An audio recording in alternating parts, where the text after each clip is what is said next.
G'day, this is Warwick Marsh, and on behalf of the Canberra Declaration, and as a fellow minister of the Gospel of the Lord Jesus Christ, we warmly invite you to celebrate the 7th anniversary of the Canberra Declaration on Sunday the 23rd of July.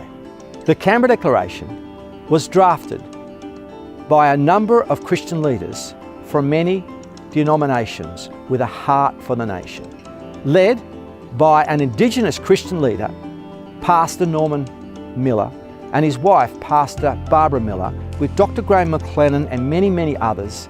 The Canberra Declaration was launched outside Parliament House on the 23rd of July 2010. So we've been working on a Canberra Declaration for the last 3 or 4 months, and we've released it this morning, and we hope to have thousands sign that. Our laws are based on the values of the Judeo-Christian heritage, and we want to affirm that today. We are here to see changes that are good changes that are ordained and will always be of His purposes and plans. The Canberra Declaration maintains that the values of freedom, religious freedom, marriage, family, and the sanctity of life are the values that have made Australia a great place to live.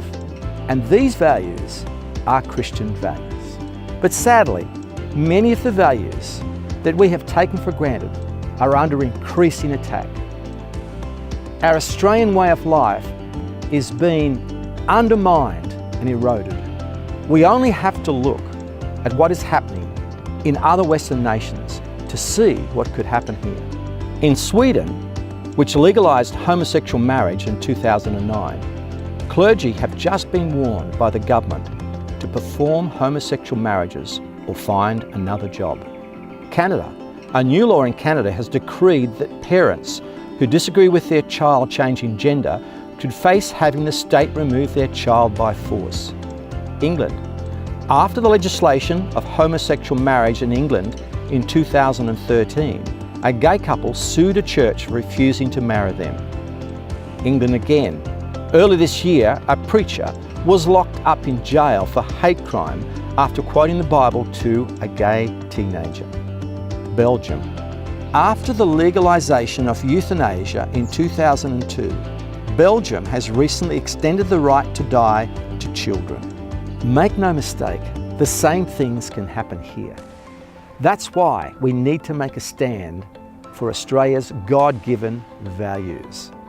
We're very thankful that to date, 74,000 Australian citizens have read and signed the Canberra Declaration.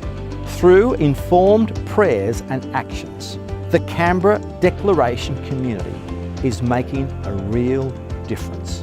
To celebrate the 7th anniversary of the Canberra Declaration, we ask that your church take 7 minutes on Sunday the 23rd of July to give thanks for the Christian values that have made Australia a great place to live, and then pray for their protection.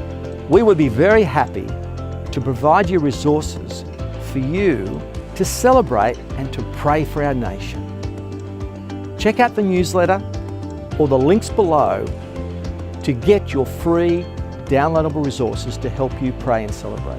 You and your church can make a difference for the future of our nation and for the future of our children.